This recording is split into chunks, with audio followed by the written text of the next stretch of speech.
Hindi and English version of the Standing Committee of Coal, Mines and Steel as listed against my name in today's revised list of business. Item number 9, Dr. Jitendra Singh ji. Speaker sir, with your kind permission, I rise to make the following statement on the floor of the House. The status of implementation of recommendations contained in the 409th report of the Standing Committee on Science, Technology, Environment, Forests and Climate Change on demands of Grant 2026-27, demand number 89, pertaining to Department of Science and Technology, Ministry of Science and Technology. Item number The status 10. of implementation of recommendations contained in the 411th report of the Standing Committee on Science, Technology, Environment, Forests and Climate Change on demands for Grant 26-27, demand number 24, pertaining to the Department of Science and Technology, Ministry of Science and Technology. Thank you. Item number 10, Dr. L. Murugan. And permission, I rise to lay a statement regarding the status of implementation of recommendation contained in the 22nd report of the Standing Committee on Communication and Information Technology on review of mechanism to curb fake news pertaining to the Ministry of Information and Broadcasting. Item number 11, Sri Sadish Chandra Dubey.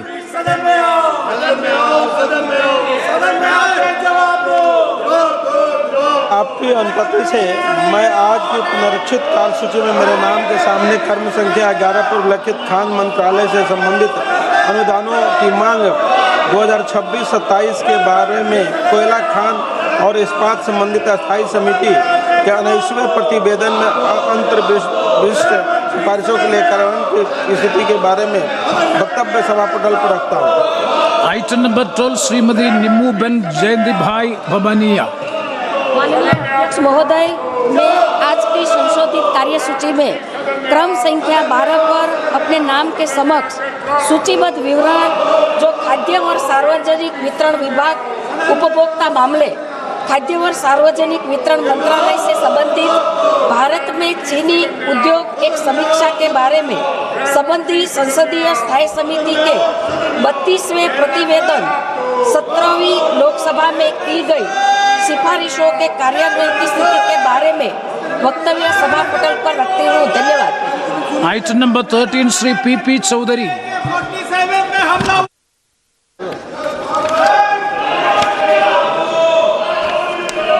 Chairman sir, I wish to move देखिए माननीय सदस्य, that this house आप चर्चा नहीं करना चाहते extend हैं? time for presentation. आप Shall I बैठिए। read again because the speaker sir is here. अगर आप चर्चा नहीं करना चाहते तो मैं सदन बंद कर दूंगा।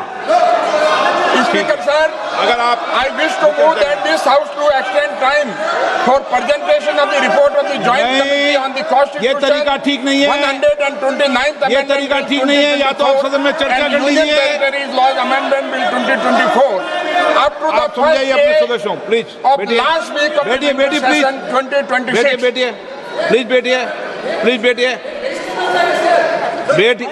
नो, आप उनके वकील मत बनो, वो खुद समझते हैं। चलो बैठिए आप, पहले आप बैठिए, सब बैठिए आप, बैठिए आप, प्लीज बैठिए। ना, ये तरीका ठीक नहीं, बैठिए प्लीज।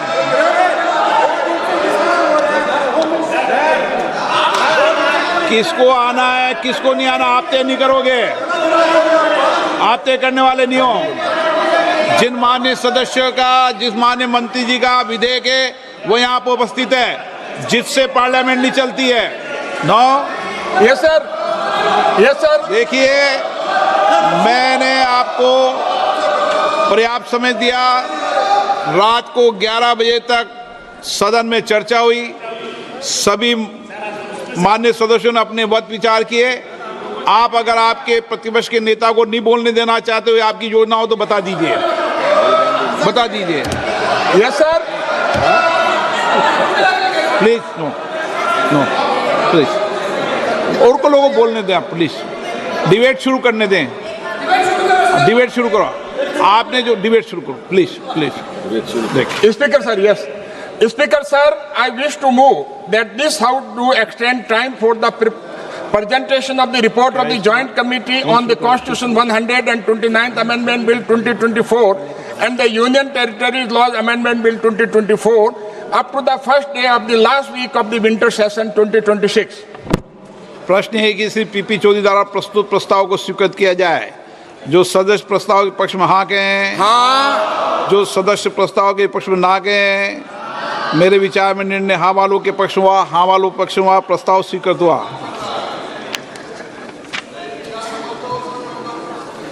अब दिलेश्वर कामत जी हैं, एक मिनट रुकिए पर एक ले लें। Item number 14 Nityanand Rai. मैं माननीय गृह मंत्री जी की ओर से प्रस्ताव करता हूं कि जन्म और मृत्यु रजिस्ट्रीकरण अधिनियम 1969 का संशोधन करने के लिए विधेयक को प्रस्तावित करने की अनुमति दी जाए। चलिए मनीष तिवारी के वाक काव्य, चलिए आगे बढ़े, ठीक है।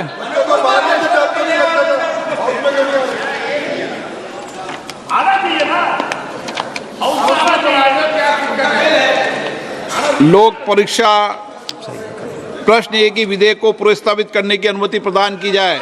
जो सदस्य इसके पक्ष में हाँ गए, जो सदस्य विरोध में ना गए। मेरे विचार में निर्णय हाँ वालों के पक्ष में, हाँ वालों के पक्ष में अनुमति प्रदान की जाती है। माननीय मंत्री जी अब विधेयक प्रस्तावित करें। माननीय अध्यक्ष महोदय, मैं विधेयक प्रस्तावित करता हूँ। माननीय सदस्यगण, जिन्हें नियम 377 के तहत आज मामले उठाने की अनुमति दी है, वो व्यक्तिगत रूप से अनुमोदित पाठ सदन के पटल पर रख सकते हैं। आइटम नंबर 16 लोक परीक्षा अनुचित साधन निवारण संशोधन विधेयक 2026, श्री दिलेश्वर कामत।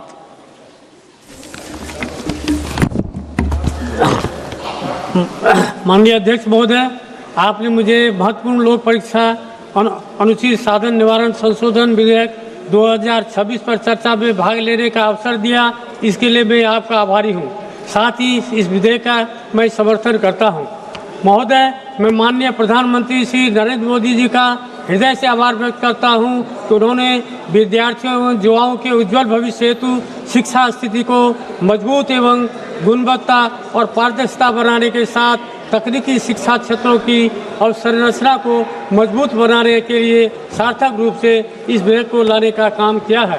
प्रधानमंत्री जी के दूरदर्शी राष्ट्रहित के सार्थक नीतियों से प्रेरित शैक्षणिक क्षेत्रों को मजबूत बनाकर विकसित भारत बनाने के लिए महत्वपूर्ण लोक परीक्षा अनुचित साधन निवारण अधिनियम 2024 में संशोधन कर भारत के भविष्य को संवारने का कार्य किया है। इस फैसले से देश के युवाओं को एनडीए सरकार के प्रति उम्मीद और दृढ़ विश्वास जागृत हुआ है। महोदय, मैं भारत के करोड़ों विद्यार्थियों के हित में उनके बड़े बड़े सपनों को साकार करने के लिए सदन में अपना पक्ष रख रहा हूं। यह विधेयक भारत के गरीब, किसान, मजदूर, मध्यवर्गीय करोड़ों परिवार के मेहनत का फल तथा युवाओं एवं बच्चों के भविष्य का सपना पूरा करने वाला विधेयक है। महोदय, पेपर लीक करने वाले पापियों का संहार करने के लिए सुदर्शन चक्र की तरह लोक परीक्षा अनुचित साधन निवारण संशोधन विधेयक 2026 लाया गया है। महोदय, नए संशोधन विधेयक में पेपर लीक या नकल गिरोह में शामिल व्यक्तियों को दंडित करने के लिए मुख्य आवश्यक बदलाव का प्रस्ताव रखा गया है, जिसमें तय समय में जांच, तेजी से सुनवाई, कड़ी सजा और मजबूत सिस्टम बनाने का प्रावधान शामिल है। एक अहम प्रावधान के तहत राज्य सरकारों व केंद्र शासित प्रदेशों के प्रशासन को यह अधिकार देने का प्रस्ताव है कि वे इस कानून के तहत अपराधों की सुनवाई के लिए किसी भी सेशन जज को स्पेशल फास्ट ट्रैक कोर्ट के तौर पर नामित कर सके। यह प्रस्ताव है कि केंद्र सरकार को जरूरत पड़ने पर इस कानून के तहत अपराधों की जांच के लिए STF बनाने का अधिकार दिया गया है। साथ ही सेक्शन 10 के सबसेक्शन 1 में पेपर लीक करने या नकल गिरोह में शामिल व्यक्तियों को 3 से 5 वर्ष कारावास एवं 10 लाख रुपये जुर्माना की जगह 5 से 10 वर्ष कारावास एवं 50 लाख रुपया जुर्माना का प्रावधान है। सबसेक्शन 2 में परीक्षा आयोजित करने वाली बाहरी कंपनियां या सर्विस प्रोवाइडर्स की संलिप्तता होने पर 4 वर्ष कारावास एवं 1 करोड़ जुर्माना की जगह 8 वर्ष कारावास एवं 5 करोड़ रुपये जुर्माना है।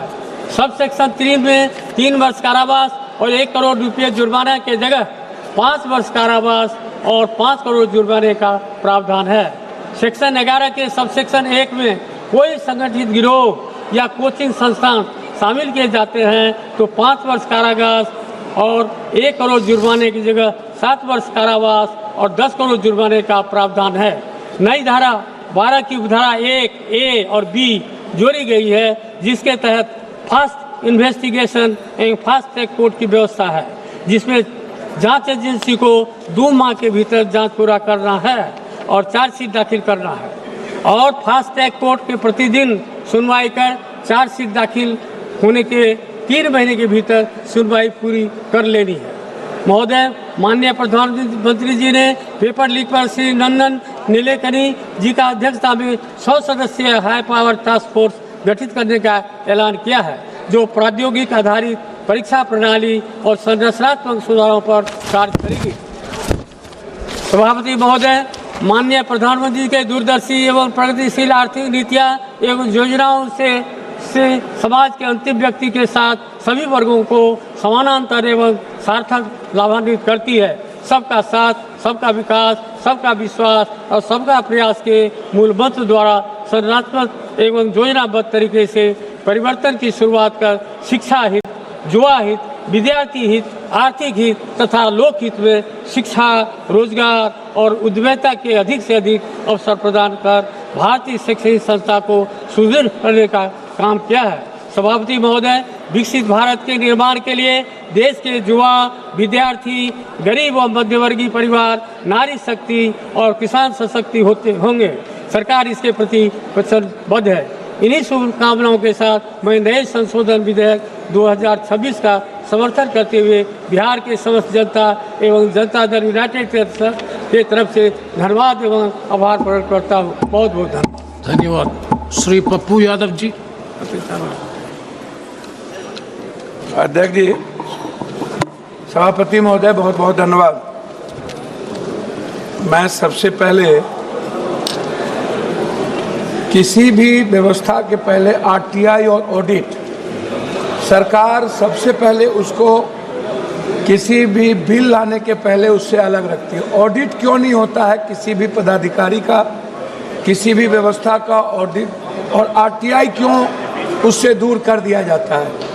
जब से सरकार बनी, ऑडिट और आरटीआई को सभी तरह के चोरी वाली व्यवस्था से उसको दूर कर दिया गया। दूसरी चीज, अध्यक्ष जी, जो कौन ऐसा व्यक्ति होगा, बाबा साहब अम्बेडकर ने स्पष्ट रूप से उन्होंने अपने संदर्भ में कही थी कि who is the responsibility, accountability तय किसकी होगी जो दुनिया में एक बेहतर व्यवस्था को चला पाएगा। जब इस कंट्री में हमारे नेता, पदाधिकारी और माफिया सभी लोग मिलकर, आपसे मैं सिर्फ इतना कहना चाहूँगा, 2019-20 में, 2023-24 में एनटीए ने लगभग 3,554 करोड़ आय अर्जित की। 3,554 18 में एनटीए को लाया गया। उसके पहले वो मध्य प्रदेश में एजुकेशन में ये बड़े पदों पर थे। हाई कोर्ट ने इनको गिल्टी किया, फिर ये गिल्टी हुए। गिल्टी के बाद इनका प्रमोशन करके यूपीएससी का चेयरमैन बना दिया, फिर यूपीएससी के चेयरमैन में गिल्टी हुए, फिर इनको एनटीए का चेयरमैन बना दिया गया। एक ही पदाधिकारी दुनिया में इतने ईमानदार हैं कि जिनको बार बार इनको दुनिया के बड़े पदों पर रख दिया जाता है और एनटीए के बारे में कोई चर्चा नहीं होती है। दूसरी चीज, 26 तक केवल 24 ही पदाधिकारी एनटीए के पास है। मात्र 24 पदाधिकारी के द्वारा ये एनटीए चला रहे हैं, ये एग्जामिनेशन कंडक्ट कर रहे हैं। आपको आश्चर्य होगा सभापति महोदय, यह व्यक्ति, यह संस्था एक ऐसी संस्था है जिन्होंने 6 करोड़ से 8 करोड़ बच्चों का फॉर्म भरवाती है। 6 करोड़ से 8 करोड़, 20 लाख एग्जाम होता है 1 लाख नौकरी में, और 15 लाख एग्जाम होता है 1000 की नौकरी में जेई का, और नीट्स का होता है 20 लाख।